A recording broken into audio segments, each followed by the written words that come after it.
At $7.70 per share, $7.70 exactly, Opendoor Technologies has closed its most recent trading session down just under 1%, specifically an 8-cent drop to end the day. But looking at that singular red candle on a Friday afternoon is like staring at a single brick and ignoring the skyscraper it belongs to.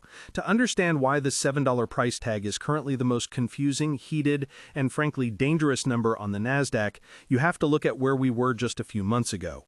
We are looking at a stock that was effectively left for dead, trading near 50 cents, a level where companies usually prepare their bankruptcy filings or arrange for a humiliating delisting. Yet here we are, sitting near $8. The expectation from the broader market, the smart money on Wall Street, was that high interest rates would suffocate the iBuying model, leaving Opendoor with thousands of depreciating homes and a balance sheet full of holes. That was the script. That was the expectation. The reality? The reality is that Opendoor has staged one of the most aggressive, confusing, and violent reversals we have seen in the mid-cap tech sector this year. We are not just talking about a recovery, we are talking about a fundamental decoupling from the logic that was supposed to kill this company. While you are watching Tesla stock for the 100th time or checking your Apple stock dividends, Opendoor was quietly engineering a survival mechanism that the market is only now beginning to price in. This is no longer just about flipping houses. The narrative has shifted, and if you are still analyzing this company based on 2022 data, you are looking at a ghost. The chart you see today, holding firm at $7.70, represents a battleground between the shorts who are trapped from those sub-dollar lows and the institutional capital that is suddenly sniffing around a turnaround play. Let's be real about what is happening on the tape. When you log into your Fidelity trading platform or check the charts on Interactive Brokers, you see a volume profile that doesn't make sense for a dead company. The liquidity we are seeing at these levels, millions of shares changing hands daily, tells us that accumulation is happening. This isn't just retail traders on the Robinhood app throwing dartboard money at a ticker. This is systematic. When a stock rallies over 1,300% from its lows in a high interest rate environment, that is not an accident. That is a repricing of risk. The market is effectively saying that the bankruptcy thesis is off the table for now. And the new question is, what is this business actually worth if it survives? The tension here is palpable. Most investors expect that as long as mortgage rates stay above 6 or 7%, the housing market will remain frozen and Opendoor will bleed cash. That is the standard take. You hear it on every financial news channel. But the contrarian view, the one that might explain this rally, is that a frozen housing market actually favors Opendoor's new asset-light model. When sellers are desperate and buyers are scarce, the friction of the traditional process becomes unbearable. Opendoor is no longer just the buyer of last resort, they are trying to become the liquidity provider for the entire ecosystem.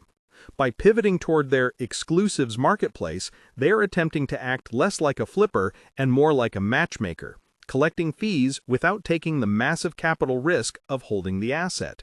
If this pivot works, the company you are buying at $7.70 isn't a real estate investor, it's a software platform. And software platforms trade at much higher multiples than house flippers. However, we need to ground this optimism in the cold, hard data of the recent session. The stock closed at $7.70, down roughly 1%. In the after hours, we saw it slide another 2 cents to $7.68. This lack of upward momentum going into the weekend suggests that the traders are exhausted. We have had a massive run-up and profit-taking is kicking in. You have to imagine the psychology of a trader who bought this at $1 or $2.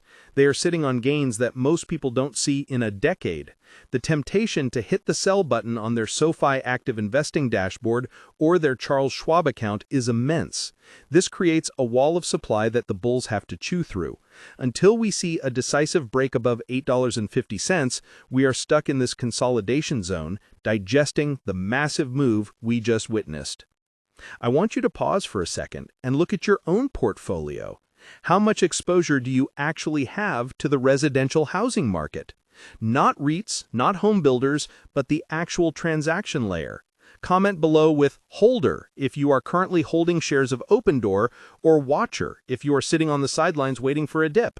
I want to see where the sentiment is right now because honestly, the retail sentiment on this name is shifting faster than the fundamentals. Now let's look at the macro picture because you cannot trade Opendoor in a vacuum. The United States housing market in late 2025 is in a weird place. We have interest rates that have refused to come down as fast as everyone hoped. The Federal Reserve has cut rates, yes, but the long end of the curve, the 10-year Treasury that actually dictates mortgage rates, has been stubborn. This means the average American is still looking at a monthly payment that is 40 or 50% higher than it was a few years ago. In this environment, transaction volume plummets. Real estate agents are starving. Brokerages are closing. And yet Opendoor revenue in the most recent quarter beat expectations. How? Because in a market where selling a home the traditional way takes 4 months and involves 3 failed escrows, the certainty of an instant offer becomes a premium product. People are paying for speed. This is where the comparison to other investing sites and platforms becomes relevant. If you are using Schwab Intelligent Portfolios or looking for investment help, you are generally told to diversify. But Opendoor represents a concentrated bet on a specific economic outcome, the unfreezing of housing turnover. It is not a safe bet, it is a volatility play. When you look at the institutional activity, we have seen interesting divergences. Some major funds like Celebra Capital have reduced positions, taking profit after the massive run-up. Meanwhile, other quantitative funds like Two Sigma have added shares. This institutional tug-of-war is what creates the volatility you see on your screen. They are fighting over the future valuation of a company that is currently losing money but growing its gross margins. Let's discuss the mechanics of the business because this is where the expectation versus reality framework really shines. The expectation is that Opendoor is just an algorithm that overpays for houses. That was the narrative in 2021, and to be fair, it was largely true. They bought high and sold low. But the reality in 2023 is that the company has drastically tightened its buy box. They are buying fewer homes, but the homes they are buying have much wider spreads. They are no longer trying to grow revenue at all costs. They are trying to prove they can generate a legitimate contribution profit on every unit. This discipline is boring. It doesn't make headlines, but it is the reason the stock is at $7 instead of $0. They have cut their operating expenses, slashed their advertising budget, and focused entirely on unit economics.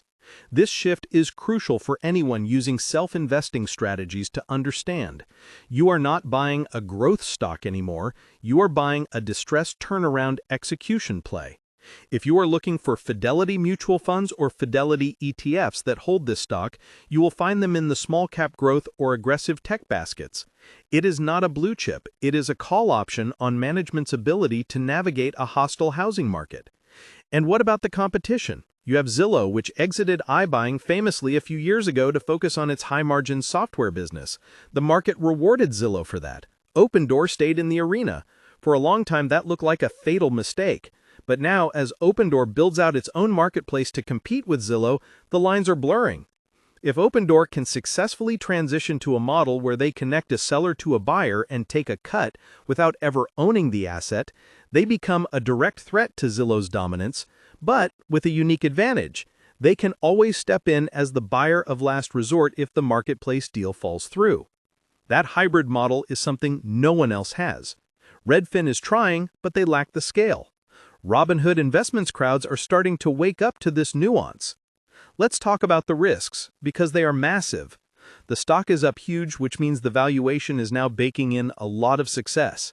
If the housing market takes another leg down, say we enter a recession in 2026 and home values drop 5% nationally, Opendoor's inventory, even if reduced, becomes a liability. They are holding hundreds of millions of dollars in real estate. A 5% drop in asset values wipes out their equity in those homes. Leverage is a double-edged sword. It amplifies your gains on the way up, which is why we are at 770, but it amplifies the pain on the way down. And also, we have to talk about dilution. The company has a history of issuing stock to survive. While the balance sheet is healthier now, any future capital raise would crush existing shareholders. Historically, when retail investors get excited about a stock like this, they often do it through accessible platforms. Whether you're using SoFi investing, Robinhood crypto accounts and using the spare cash for stocks, or a traditional Fidelity brokerage account, the ease of access means momentum can build on itself. We saw this with the meme stock phenomenon. Opendoor has all the ingredients of a meme stock: high short interest, a beaten-down share price, a recognizable consumer brand, and a polarizing narrative.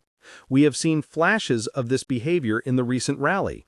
The 1,300% move wasn't purely fundamental. It had technical mechanics behind it. Short sellers were forced to cover, driving the price higher, which forced more covering, a classic feedback loop. But here is where you need to be careful. A short squeeze eventually ends. The buying pressure from covering shorts dries up, and you are left with the organic demand. At $7.70, who is the new buyer? Is it the value investor? Probably not. The PE ratio is still negative. Is it the growth investor? Maybe if they believe the exclusive story.